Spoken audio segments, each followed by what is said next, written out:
ನಮಸ್ಕಾರ, ನೆಕ್ಸ್ಟ್ ನ್ಯೂಸ್ಗೆ ಸ್ವಾಗತ. ನಾನು ಪ್ರೀತಿಕಾ ಬಂಗೇರ.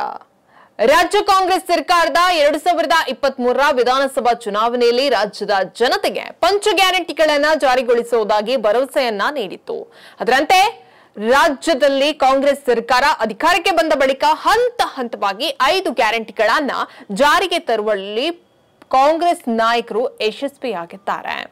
ಕಾಂಗ್ರೆಸ್ ಸರ್ಕಾರದ ಗ್ಯಾರಂಟಿ ಯೋಜನೆಗಳಲ್ಲಿ ಒಂದಾದಂತಹ ಗೃಹಲಕ್ಷ್ಮಿ ಯೋಜನೆಯಡಿಯಲ್ಲಿ ರಾಜ್ಯದ ಪ್ರತಿ ಮನೆಯ ಯಜಮಾನಿಗೆ 2,000 ರೂಪಾಯಿಯನ್ನ ರಾಜ್ಯ ಸರ್ಕಾರ ನೀಡ್ತಾ ಬಂದಿದೆ.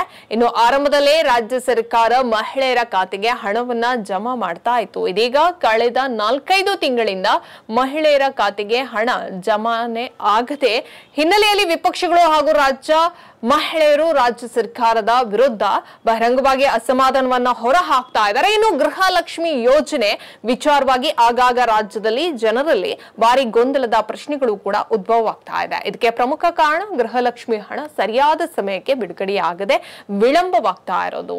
ಇತ್ತ ಗೃಹಲಕ್ಷ್ಮಿ ಯೋಜನೆ ಸೇರಿದಂತೆ ಪಂಚ ಗ್ಯಾರಂಟಿಗಳಲ್ಲಿ ರಾಜ್ಯ ಸರ್ಕಾರವು ಆರ್ಥಿಕ ಸಂಕಷ್ಟವನ್ನ ಎದುರಿಸ್ತಾ ಇದೆ. ಇದರ ನಡುವೆ ಸರ್ಕಾರ ಅಗತ್ಯ ವಸ್ತುಗಳ ಬೆಲೆಯನ್ನ ಏರಿಕೆಯಿಂದಾಗಿ ರಾಜ್ಯದ ಮಹಿಳೆಯರು ಗೃಹಲಕ್ಷ್ಮಿ ಹಣವನ್ನ ಹೆಚ್ಚಳ ಮಾಡ್ತಾರಾ ಎನ್ನುವಂತಹ ಪ್ರಶ್ನೆ ಕೂಡ ಮುಂದಿಟ್ಟಿದ್ದಾರೆ.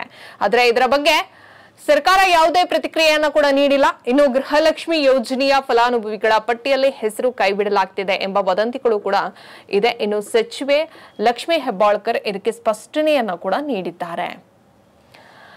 ನಮ್ಮ ಸುದ್ದಿ ನಿಮ್ಮ ಸುತ್ತ, ನವ ಕರ್ನಾಟಕದ ನೋಟ ನೋಡ್ತಾ ಇರಿ. Next news Kannada. ವಂದನೆಗಳು.